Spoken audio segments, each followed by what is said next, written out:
All right, guys, what is happening here? Glad that you are joining us on Behind the O, new app for all things Ohio State. We've got some great exclusive content on here. If this is your first time joining us, when you get done here, check out the feed of some of our student athletes. You'll see some of the exclusive post-game interviews from reporter Tim May, who was out in Seattle at the game.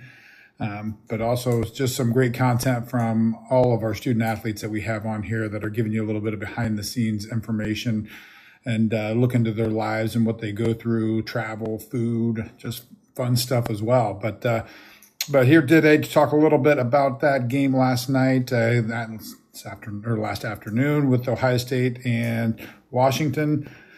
Number one team in the nation coming in against an unranked Washington Huskies team. I don't know if that was legit or not. I think that they're definitely a top 25 team. I think they're going to give a lot of people trouble. I think their schedule sets up pretty good for them. 2 games coming up. I think they're at Maryland and then Rutgers after that. So, again, super tough team, top 10 nationally, offensively heading into yesterday's game. Obviously, that didn't turn out well for them. Talking to some guys over there, that I know, they were extremely confident going into that game yesterday.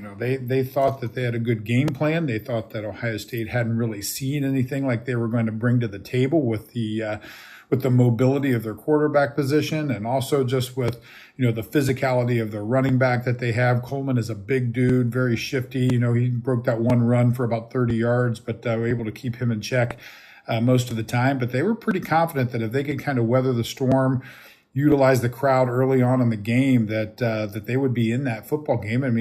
Technically they were. They were right up there, 3-0, chance to go up 6-0 with the crazy extra point that they tried. But yeah, I think that talking to some guys over there before the game, they were confident. They thought that they were going to be able to give the number one team in the nation a good run for their money.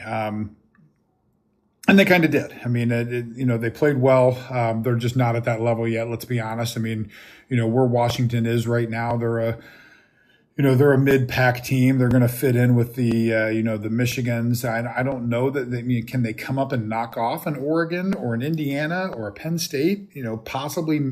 If they catch lightning in a bottle, have the breaks go their way. But I think they're more in that next group, and that's fine. They're building out there. Jed Fish is doing a good job. They're getting some good recruits out there on the West Coast. And, you got to look at, what's coming in from that Pac-12 to the Big Ten. They're the number 2 team of the 4 that's coming in. Obviously, Oregon number 1, but USC and UCLA have done nothing to add any kind of value so far to what's going on here in the Big Ten. So, going out there on the road, it's a tough place to play. Very loud. Their fans are into it. What makes a tough road environment isn't necessarily the noise. It's not the atmosphere. It's not those things. It's how it affects the home team, right? It's how it makes those guys play, how it gets them fired up and coming out and the confidence and when plays start going their way, get that avalanche feel. And that's what those tough road environments bring. And that's what I think Washington brings to it. Luckily for Ohio State, they didn't let that get in their way. They didn't let that come down on them too hard when there was some definite opportunities. You look at the beginning of that game, going for it on 4th down, which I'm, wholeheartedly on board with. Don't love the off tackle play. Let's just get up the middle with our big guy and Donaldson and get a yard. But if you're Washington, you get a stop on 4th down. You're backed up, you punt. You get a fumble on the punt. So, technically Ohio State has the chance to be up 14-0 right there and really have the chance to just burn out the clock and just slow roll and lean on Washington. But Washington's right in that game. Then they go down and kick the field goal. I don't hate the fake field goal attempt. I think you need to get all your guys on the same page, though, and know that your tight end is going to be out in the pass route and not blocking for what he thinks is the holder trying to, go out there and get a first down. But again, I think that, looking on a little bit of social media during the game as well, the fan panic about what's going on. Did I love the offensive game plan? Nah. I think there's some reasons for that. If you watch that game, they did jump into man and bring some pressure here and there, but they were sitting in cover 2 too high a lot of times. Tough to get down the field on that. tough to make a big play. So you take what's given to you. I mean, and you're still able to get your number one guy, Jeremiah Smith, involved. I think, 8 catches or so, 81 yards and a touchdown. So it's not like they took him away. You're just able to shift your game plan and make that happen. So again, early breaks not going Ohio State's way. Able to weather that storm, stay in that game, get a touchdown when you need it, and then, able to really control the game from that point on.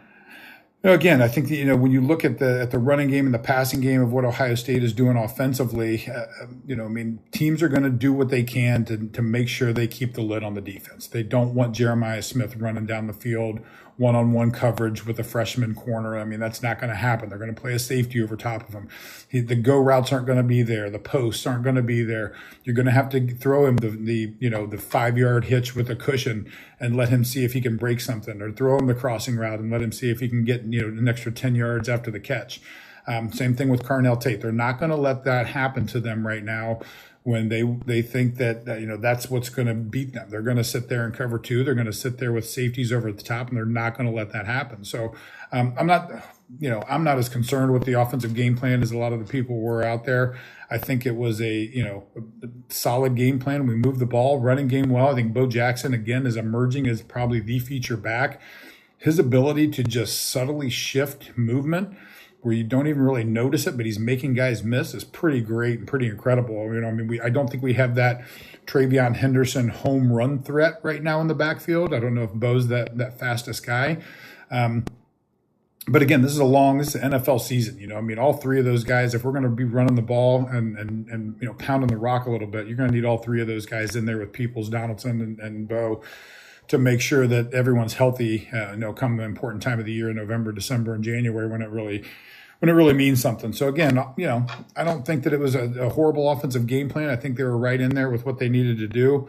Defensively, again, I know that Washington was looking at Ohio State and Matt Patricia to come at them with a certain look and a certain scheme, that I don't think that he did. I think that, again, you look at the players, and again, the players they were most worried about, with good reason, was Arvell Reese. He was the guy that they were looking at as the key to that. And I think if you watch that game and watch how he spied, watch how he took away the running ability of their quarterback, that's for good reason. And their quarterback played great. I think he had 2 or 3 incompletions heading into the fourth quarter. Was phenomenal, but that was the game plan. Take away his ability to scramble, create, and make plays, sit him in the pocket, make him throw and beat you. Yes, they have, couple good wide receivers, one emerging as a freshman, one in Boston who was kind of proven. But yeah, make those guys beat you. And that's what I think Ohio State fans don't realize about what Matt's style is. He's going to come in and take away what he thinks is the most dangerous threat of the game. So if he thinks the quarterback scramble is the most dangerous threat of the game, going to rush 3 or 4, sometimes 5, have that spy, make sure that he's not breaking out, make sure he's not converting the third downs, make sure that he's not extending plays and letting guys loose over the top of your defense, and he'll live with everything else. So, that's kind of the style he has, and it's worked very well to this point, and it's probably going to continue. He comes from the Bill Belichick, Bill Parcells tree. That's what they do. We're going to take away what you want to win the game with and make you win with something else.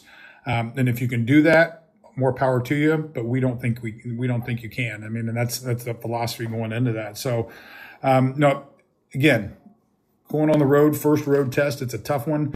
Came out on top. If you weren't happy about that win, think of it this way: there's 3 of the top 5 that went home losers this week. 3, 4, and 5 all go home with an L on their record. It's not the end of the world with this new playoff system, but it's never something you want. Now your back's a little bit more against the wall, with Georgia, with Penn State and those guys. Their back's against the wall now. 2 losses will still get you in. We did it last year. It's a possibility, but man, you want to play that game. And that's going to be where a lot of people are at with that. So good win overall for Ohio State.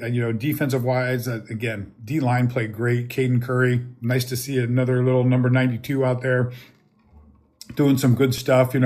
My big question, and I know Caden talked about it in the post game, that they're just a bunch of no-name guys that go out there and play hard. That was my question kind of going into this season after being out of practice, seeing those guys, go on a couple times. We've had solid guys, for the last 10 years. But we've also had the big playmakers. We've had the one or two guys across the front line that was when you needed a sack, when you needed a big play, when you needed someone to make a tackle for a loss, you knew that those guys were going to be impact guys. Going into the season, I didn't really know who that guy was going to be. Glad it's going to be 92. It looks like it's going to be Caden Curry. And then when that happens, the focus will start going to him. Kenyatta Jackson is going to start getting more opportunities. Bo Atkinson will start getting more opportunities. The big guys on the inside will start getting more opportunities as well. So nice to see him have a breakout game. Congratulations to him.